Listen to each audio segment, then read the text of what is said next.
지난 금요일에 국내 증시가 좀 밀렸는데요. 그 전에 사흘 오르고 하루 밀린 거거든요. 이게 기본적인 조정 국면이죠. 주가는 이 직선이 아니라니까요. 방향이 위든 아래든 곡선으로 간다는 거죠. 그런 흐름에서 조정 흐름들 오늘 강세가 나타나고 있고요. 기대감 높아지는데 오늘 시황 해설 테이버 김태형 작가님 함께합니다. 어서 오십시오. 안녕하세요. 오늘 주제 보겠습니다. 이번 주에 아무래도 가장 궁금한 게 그 엔비디아 실적 아니겠습니까? 관련해서 AI 모멘텀, 네. 또 반도체도 있고요. 이 부분 중심으로 살펴보겠습니다. 엔비디아뿐만 아니라 미국 IT 기업들이 주목할 만한 기업들이 이번 주에 실적 발표가 몇 개 있군요. 관전 포인트 알려주세요. 엔비디아도 마찬가지고 줌 같은 경우에도 이번 주에 실적을 발표합니다. 네. 줌 같은 경우에도 최근에 원택트가 끝났다라는 걸로 이슈가 좀 되고 있었는데 이제 AI 관련돼 가지고 이번에도 발표를 할 것이다라고 전망이 되기 때문에 이런 부분에서 어떤 식으로 앞으로의 전망치를 조금 상향 조정할 수 있을지에 대해서 투자자들이 좀 기대하고 있다라고 보실 수 있을 것 같고요. 그다음에 엔비디아 같은 경우에는 제가 지금 모니터 차트를 좀 띄워주시면은 네. 이게 엔비디아가 차트 같은 경우는 전고점 수준에서 지금 머물고 있는 상황입니다. 그러다 보니까 이 부분에서 엔비디아가 이제 투자자들이 다들 바라고 있겠죠. 최근에 좀 실적 발표 전에 좀 미리 올랐네요, 그죠? 네, 그래서 실적 발표 기대감으로 이제 지난번 고점 같은 경우에도 실적 발표 날이었습니다. 네. 그리고는 큰 음봉을 그려냈는데 이 부분에서 이걸 뚫고 올라갈 수 있을지에 대해서 투자자들이 조금 많이들 기대하고 있다라고 보셔야 될 것 같고 예. 또 지난번 실적 발표에서도 그 얘기를 했습니다. 자사주 매입 소각을 하겠다. 말 그대로 이제 엔비디아 같은 경우에는 지난번이 최초의 자사주 매입 소각이었다라는 점에서 이 부분에서 이번에도 이제 높은 실적과 함께 자사주 매입 소각 계획을 발표한다라면은 시장에서는 또 그에 따른 효과가 있을 수 있다라는 점 기대하고 있다고 보시면 될 것 같습니다. 네. 자막에 보니까 실적 지금 엔비디아 실적 컨센서스 나오는 거고요. 전년 동기비는 말할 거 없고 전분기도 뛰어넘는 흐름들이고 또 항상 가이던스가 중요하지 않습니까, 그죠? 네. 그게 이제 좀 봐야 되는 상황들이고요. 네. AI가 시장을 변화시키는 것. 자막에 보니까 AI 돈이 됩니까? 이거는 드라마 부잣집 막내 아들의 회장님 말투인데 돈이 됩니까, AI? 근데 지금으로 봐서는 어쨌든 간에 이 메가트렌드로 봐야 되지 않을까요? 어떻게 보세요? 어찌 보면 AI 관련돼 가지고는 모든 기업들이 지금 나서서 AI를 하겠다라고 발표하고 있습니다. 삼성 같은 경우에도 최근에 AI 포럼을 개최를 하면서 갤럭시에 탑재할 AI에 대해 가지고 개발자와 함께 그리고는 어찌 보면은 여러 가지 주체들이 모여 가지고 함께 앞으로 고민을 해 나가야 된다라는 이야기가 나왔고요. 이 부분은 네. 애플에서도 마찬가지로 강조하고 있는 부분입니다. 그리고 주말 사이 이슈가 좀 있었죠. 오픈 AI 관련돼 가지고 그렇죠. AI가 지금 개발되어 가는 과정에서 우리가 이제 규제 같은 것도 필요하다. 그리고는 개발자와 사용자 그리고 기업과 정부 간의 적극적인 소통이 필요하다라는 이야기도 나오고 있는 만큼 이게 정부 아니면은 기업 혹은 개인 상관할 것 없이 모두 다 AI에 가장 큰 관심을 갖고 있다. 이렇게 보시면 될 것 같습니다. 그 얘기 먼저 좀 하면 얘기 나온 길에 글로벌 뉴스를 보시는 분들은 샘 올트만이라는 사람의 이름이 자주 나왔습니다. 그죠? 지금 이제 마이크로소프트가 투자한 챗GPT를 개발한 오픈 AI라는 회사가 변혁을 주도하고 있지 않습니까? 거기에 공동 설립자이고 CEO인 샘 엘트먼이 이사회에서 갑자기 쫓겨나고 다시 복귀할 거란 얘기가 있고 다른 회사를 설립할 거란 얘기 아까 말씀하신 것처럼 윤리적인 이런 생각에서 충돌이 있었다. 노이즈가 많은데 어쨌든 이런 것 자체가 AI 시장에 관심이 있다. 우리 입장에서는 그렇게 받아들이는 게 맞지 않을까요? 일단 오픈 AI 같은 경우에는 이름을 보시다시피 네. 오픈이라고 들어가 있습니다. 예. 우리가 오픈 소스라고 많이들 표현을 하는데 이게 뭐냐 그러면은 모두에게 개방되어 있는 환경이라고 볼 수 있는 부분입니다. 그러면서 처음부터 이 창립 당시에도 주창했던 건 뭐냐 그러면은 앞으로 AI 시대가 올 것이고 이 부분에서 AI 기술을 개발해가지고 모두가 사용할 수 있는 그러한 환경을 구축하고 싶다라는 게 창립 이념이었습니다. 그런데 이 부분에서 지금 현재 다들 아시다시피 마이크로소프트가 최대 주주라고도 알려져 있는 상황이고요. 지난주에 추가적으로 나온 것은 마이크로소프트가 추가 투자를 통해 가지고 오픈 AI의 50%가 넘는 과점 주주로 올라설 것이다. 말 그대로 한국식 표현으로 하자면은 이제 완전 계열사화 시킨다라는 이야기도 나왔었는데 이 과정에서 긴급하게 이제 이사회가 열리면서 이 어떻게 보면 외부 투자를 유치를 주도했던 샘 알트만이라고 하는 이제 창립자 겸 CEO가 이사회에서 축출되는 말 그대로 쿠데타라는 표현이 나오고 있는데 이 부분에서 지금 윤리적인 문제라든지 여러 가지 이슈들이 지금 주말 사이 미국 시장을 뒤덮고 있고 이게 중요한 이유가 뭐냐 그러면은 앞서 말씀드렸다시피 마이크로소프트가 오픈 AI의 최대 주주라고 말씀을 드렸습니다. 그러다 보니까 최근에 마이크로소프트의 주가 상승의 가장 큰 원동력은 결국 오픈 AI였고 오픈 AI가 챗 GTP라고 하는 우리가 모두 알고 있는 그 프로그램을 유료화해서 전 세계에 지금 공개한 상태입니다.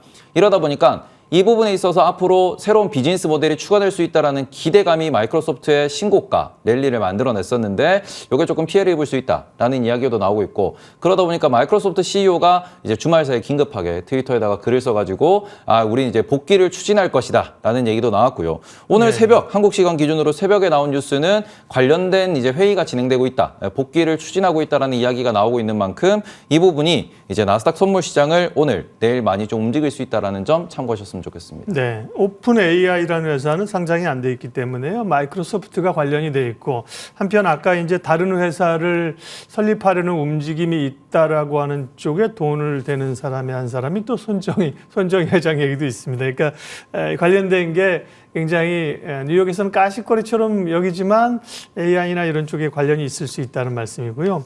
우리로서는 사실은 좀 안타까운 거는 그런 글로벌 AI 소프트웨어를 주도할 만한 기업들은 사실 없어서 우리 이제 반도체를 보는 거 아닙니까? 네. 반도체는 이런 영향 그리고 뭐 업황 회복으로 인해서 여전히 연말에 좀 주목할 섹터입니까?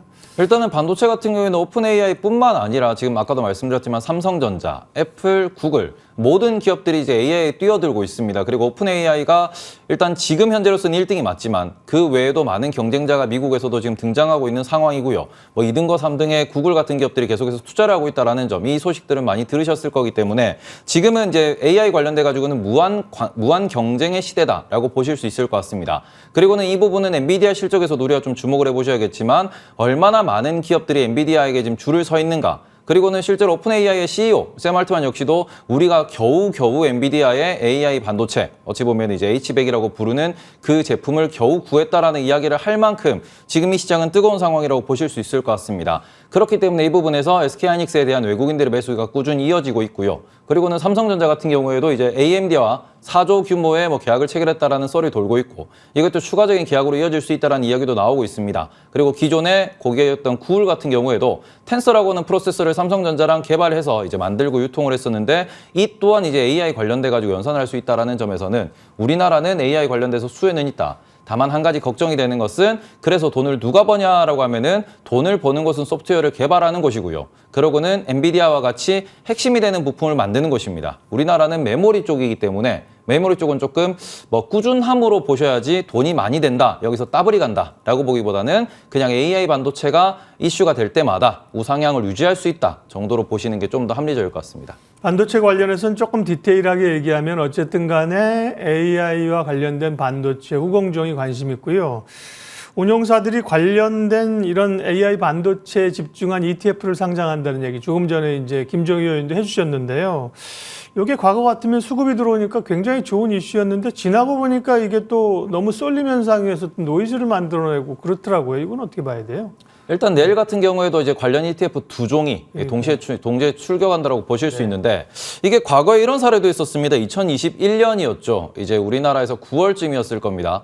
메타버스 ETF가 4종이 동시에 출시가 되었습니다. 그리고는 한동안 랠리를 만들어냈으나 그 관련된 기업들이 곧 꼬꾸라지는 모습을 보였다. 그리고는 다른 ETF들 역시로 마찬가지로 이게 수급적으로 관심은 가질 수 있으되 어찌 보면은 조금 비싸다라는 측면 혹은 선반영되었다라는 측면에서 이게 재료 소멸로도 다가올 수 있다라고 분석하시는 분들이 많이 계십니다. 특히 지금 많이 좀 편입된다라고 알려져 있는 한미반도체라든지 ISC 같은 경우에는 이제 소부장단에서도 PER이 50배가 넘어가는 그런 장비주들이다 보니 이 부분에서는 좀 부담스럽다, 혹은 내일을 위시해서 좀 재료 소멸 혹은 엔비디아 실적까지도 봐야 되기 때문에 그런 부분에서 이게 반도체 고점론이 나올 수도 있다라는 이야기는 나오고 있습니다. 하지만 이 부분은 소부장 관련된 이슈라는 점에서는 소부장들이 그렇게 해서 조정을 받으면은 또 저가 매수가 들어올 수 있다 보니 수급적인 노이즈가 낄 수 있다. 이 정도로 보시면 될 것 같습니다. 네. 그러면 차라리 운용사가 관련된 펀드를 하나 만든다 이러면 운용에 대한 책임이나 성과가 나오잖아요. 지나고 어느 정도 시장을 비트했다. 그런데 이건 ETF는 사실 만들고 오르면 좋고 아니면 말고 사실은 만드는 회사는 책임이 없으니까, 그죠? 노이즈가 좀 쏠림 현상이 좀 있었습니다. 이번 주에 이제 엔비디아 실적, 반도체 이런 거 말고 또 주목할 이슈 가운데가 이제 미국의 그 지난 FOMC 회의록이 공개가 되는데요. 네. 지금은 이제 금리 인상 끝났다. 인하 시점이 생각보다 조금 더 빨라지는 흐름이잖아요. 관련해서는 FOMC 회의록이나 금리 관련해서는 좀 스탠스를 어떻게 잡아야 될까요? 일단 지난주 같은 경우에는 시장이 환호했던 이유가 뭐냐 그러면은 연준이 더 이상 금리 인상이라는 단어를 쓰지 않는다라는 점입니다. 네. 이게 어찌 보면은 연준 같은 경우에는 계속해서 금리를 추가적으로 인상할 수 있다라는 발언을 계속 이어왔습니다. 그런데 지난주 들어가지고는 뭐 경제 데이터들을 확인을 하면서 점점 스탠스가 좀 완화되고 있다라는 이런 반응에 의해 가지고 주가 지수가 딱히 뭐 빠지지 않고 있는 상황이고 채권 같은 경우에는 금리가 딱히 튀어오르지 않고 있는 상황이 연출되고 있습니다. 그리고 이런 상황에서 시장 심리가 빠르게 개선이 되면서 우리가 지금 기다리고 있는 게 다시 한번 말씀드리지만 엔비디아 실적, AI 실적 이렇게 지금 넘어가고 있는 스탠스입니다. 그러다 보니까 지금 FOMC 의사록에서 미국의 경기를 어떻게 평가하고 있는가, 그 회의에서 어떤 말이 오갔느냐에 대해서 시장에서는 조금 체크를 할 것이고요. 그것과 추가적으로 이제 내일 새벽입니다. 내일 새벽에 20년물 채권 입찰이 또 한 번 진행이 됩니다. 이 부분에서 이제 단기물, 장기물 채권 입찰에서 이제 어느 정도의 시장 참여자들이 참여를 하는가. 이런 부분이 채권 시장의 바닥론을 다시 한번 불을 지필 수 있다는 점. 그래서 이번 주 같은 경우에는 20년물 채권 입찰, 그리고 FOMC 의사록, 그다음에 엔비디아 실적 발표가 이제 시장의 방향성을 만들어낼 수 있을 것 같다. 이렇게 말씀드릴 수 있을 것 같습니다. 네, 미국의 이제 10년물 수익률은 4.5 밑으로 4.46, 뭐 4.4대, 4.5대로 내려왔는데요. 기준금리하고의 그 차이가 보통 100bp에서 130bp 평균적으로 낮다 그러네요. 그러니까 그걸 감안하면 한 4.2까지 떨어질 수 있다는 분들의 시각은 그런 거인 거고요. 또 단기적으로 좀 빨리 내려왔다는 시각도 상존하더라고요. 그리고 미국은 이번 주 이제 추수감사절로 휴장을 또 합니다. 목요일 휴장, 금요일 날 단축거래인데요. 그거와 상관없이 또 블랙 프라이데이, 뭐 사이버 먼데이에서 연말 쇼핑 시즌에 대한 소비에 대한 기대감이 좀 올라갈 수 있을까요? 분위기 어떨까요? 지금 뭐 그 좀 전초전이라고 볼 수 있는 부분이 중국의 관군제도 있었고요. 네. 그러고는 미국의 소비지표 이런 거를 좀 체크를 해보시면은 이번에는 기대보다는 조금 낮은 실적을 낼 수도 있을 것 같다. 이런 우려가 있는 상황입니다. 왜냐 그러면은 지금 유통업체들이 지난주에 실적을 발표했습니다. 그런데 월마트도 마찬가지고요. 타깃도 마찬가지고 대부분의 기업들이 4분기에 대한 가이던스를 하향하는 모습을 보였습니다. 그래서 이런 부분에서는 이번에 아마존이 어떤 데이터를 발표할지는 기다려봐야겠지만 아무래도 미국의 소비가 둔화되고 있다는 점은 명확하기 때문에 이런 부분에서 일단 뭐 기대감에 대해서는 좀 적다라고 보셔야 될 것 같습니다. 네, 중국 뭐 관군제도 지났는데 그렇게 뭐 뜨거웠던 건 아니잖아요. 분위기 자체가. 그다음에 월마트 CEO가 얘기한 거는 제품 가격이 상당히 안정됐다, 그죠? 공급망 이슈가 해결되고 이런 거기 때문에요. 뭐 디플레이기까지 했습니다만 그러면 Q가 늘어나지 않으면 P는 못 올라가니까 소매업체들의 수익은 크게 늘기는 어렵다 이런 것 같습니다. 자, 그럼 전반적인 분위기를 좀 봤는데 국내 증시는 여기서 이제 추가적인 좀 상승 반등을 모색하는 그런 주간입니까? 아니면 좀 제한적으로 보십니까? 그리고 주목할 섹터는요? 일단 제가 계속해서 엔비디아를 말씀드린 이유가 뭐냐 그러면은 지금 뭐 나스닥도 마찬가지고 S&P 500도 마찬가지고 필라델피아 반도체 지수까지 모두 목에 찼다라고 볼 수 있습니다. 차트가 대부분 지난 여름 혹은 뭐 2021년도 고점 수준까지도 올라와 있는 상황인데 네. 이 상황에서 최근에 좀 유의미한 변화가 뭐냐 그러면은 한 두세 달 동안 움직이지 않았던 이제 옵션 시장의 푸콜 레이시오가 이제 상당히 콜 쪽으로 움직이는 모습을 보이고 있습니다. 어느 쪽으로요? 콜 쪽으로. 콜 쪽으로. 네. 이게 뭐냐 그러면은 지금 주가가 올라와 있는 상황에서 엔비디아의 실적에 따라 가지고 주가가 추가로 상승할 수 있다라는 배팅도 네. 좀 이제 최근에 지난주 들어가지고 늘어나고 있는 모습을 보이고 있습니다. 그러다 보니까 금리 인상 종료에 대한 기대감 플러스 그리고는 여전히 심리가 좋다라는 이런 부분에 있어 가지고 시장이 엔비디아 실적에 따라서 혹시나 나스닥이 고점을 뚫는다라고 하면은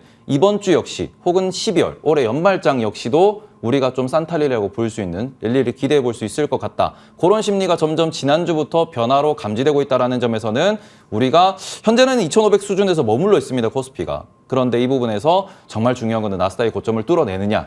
그리고는 그 부분에 있어서 우리나라도 함께 올라간다 그러면은 현재 달러 인덱스도 계속해서 105 수준에서 고점을 찍고 있던 부분이 떨어지고 있습니다. 그러니까 지금은 저는 이렇게 표현을 드리고 싶어요. 반반인데 희망에 가득 찬 반반 시장이다. 그렇기 때문에 네. 이게 엔비디아 실적이 정말 너무너무 중요하다라고 다시 한번 말씀을 드리겠습니다. 그래서 이번 주에 눈여겨볼 기업으로 엔비디아를 꼽아야 되는데 이거는 그러니까 엔비디아를 그러니까 우리가 기존에 뭐 저점 매수하듯이 저점도 아니지만 엔비디아를 적극적으로 사자는 것보다는 엔비디아가 중요한 키포인트가 된다는 그런 개념인 거죠. 네. 네. 계속해서 제가 엔비디아 영업이익률도 많이 말씀을 드렸고 네. 그다음에 AI 관련돼가지고 핵심인 기업이 엔비디아라고 말씀을 드렸는데 엔비디아가 더 이제 자신감이 있는 모습을 보이고 네. 그리고는 돈을 이번에도 뭐 쓸어 담았을 거기 때문에 이 부분에서 적극적인 주주 환원에 대해서 그리고는 좀 더 희망적인 내년에 대해서 이야기를 하고 이게 시장 반응을 이끌어낸다 그러면은 오히려 전 세계적으로 특히 우리나라는 이제 HBM이라고 하는 AI 반도체 관련된 메모리 사업을 또 크게 영위하고 있다 보니까 이 부분이 우리나라에도 이제 큰 호재로 다가올 수 있다라고 말씀드리고 싶습니다. 엔비디아가 실적이 기대치를 밑돈다고 하면 뭐 쇼기 나서 주가는 빠지겠죠. 근데 기대치를 충족했을 경우가 이제 두 가지 시나리오인데 그죠? 기대치를 충족했을 때 지난번 2분기처럼 오히려 이제 뉴스에 파는 것 때문에 밀려가느냐, 그걸 뚫고 가느냐 이런 게 중요하다고 말씀하셨는데 일단 긍정적으로 만약에 좋은 실적 그게 반영해서 올라간다고 하면 그러면 국내에서는 역시나 반도체예요, 영향받는 게? 네. 어쩔 수 없이 우리나라 같은 경우에는 하이닉스를 중심으로 네. 다시 한번 이슈가 좀 대두될 수 있다고 말씀을 드리고 싶고 네. 그동안 그렇게 좀 기다려마지 않았던 삼성전자 역시도 AMD 관련돼 가지고 AI 반도체 관련 소식을 전했기 때문에 이런 부분에서 이제 한미 반도체 같은 경우에는 뭐 여러 가지 이야기는 있었지만 좀 고평가됐다라는 이야기 그리고는 이번 주에 나오는 ETF 이슈가 같이 몰려있기 때문에 그 부분보다는 오히려 그동안 이슈가 없었던 삼성전자 향 이런 기업들에 대해서도 조금 주가의 변동성이 있을 수 있다고 말씀드리고 싶습니다. 2차 전지를 잠깐 여쭤보면 2차 전지를 여쭤보려는 게 아니라 에코프로 머티리얼스가 상장하고 다행히 에코프로 머티리얼스가 이제 상장 그 이름이 에코프로 머티입니다. 짧아서 좋아요. 에코프로 머티가 오늘 가격 제한폭까지 올랐어요. 그러면서 2차 전지도 오늘 좀 올라오는 분위기인데 이걸 꼭 뭐 에코프로 머티의 효과라고 봐야 될지는 모르겠으나 네. 반등? 네, 이렇게 봐야 될까요? 2차 전지들은요? 일단 시장은 심리와 기세가 제일 중요한 네. 부분이다라고 말씀을 드리고 싶은데 에코프로 머티리얼즈 같은 경우는 제가 뭐 상장 전에도 한번 분석을 해봤었는데 네. 일단은 지금 가격을 논할 만한 상황은 아닙니다. 왜냐 그러면은 유통 주식수가 15에서 16% 정도밖에 안 되는 기업이고요. 그러다 보니까 지금 오늘 기준의 시가총액이 4조 정도 나왔는데 네. 그럼 4조라 그러면은 대충 유통되는 물량이 5천억 정도밖에 안 된다라고 보실 수 있을 것 같아요.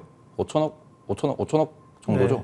16%니까 제 계산이 잘 안 돼가지고 네네. 그런데 이게 어찌 보면은 유통되는 물량 기준에서는 이제 금액이 좀 크지 않다. 그리고 이 부분에서 기관들의 이제 매도 물량을 개인들이 다 매수를 한 상황에서 이제 매도치 않겠다라고 하고 그러면 우리가 무엇을 볼 것인가? 국민연금이 이제 에코프로 머티를 사야 될 것이고 코스피 200 편입 소식이 나올 것이며 MSCI 편입 소식이 나올 겁니다. 말 그대로 대형주가 신규 상장되었을 때 수급 기준으로 우리가 좀 접근해 본다 그러면은 패시브 펀드가 당연히 들어와야 되는 시가총액이다 보니 이런 부분에서 좀 더 뭐 심리를 자극하고 있다라고 보시는 게 좋을 것 같고 이게 또 가격 제한폭까지 오르다 보니까 네. 관련돼 가지고 이제 모기업인 에코프로가 움직일 수 있고 또 형제사인 에코프로 BM이 죄송합니다.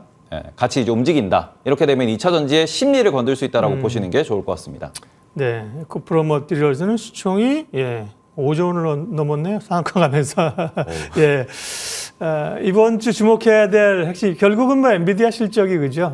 이 방향을 우리 11월 말 12월의 방향성을 가늠할 얘기입니다. 관련된 이야기 전략까지 테이버 작가님 함께했습니다. 고맙습니다.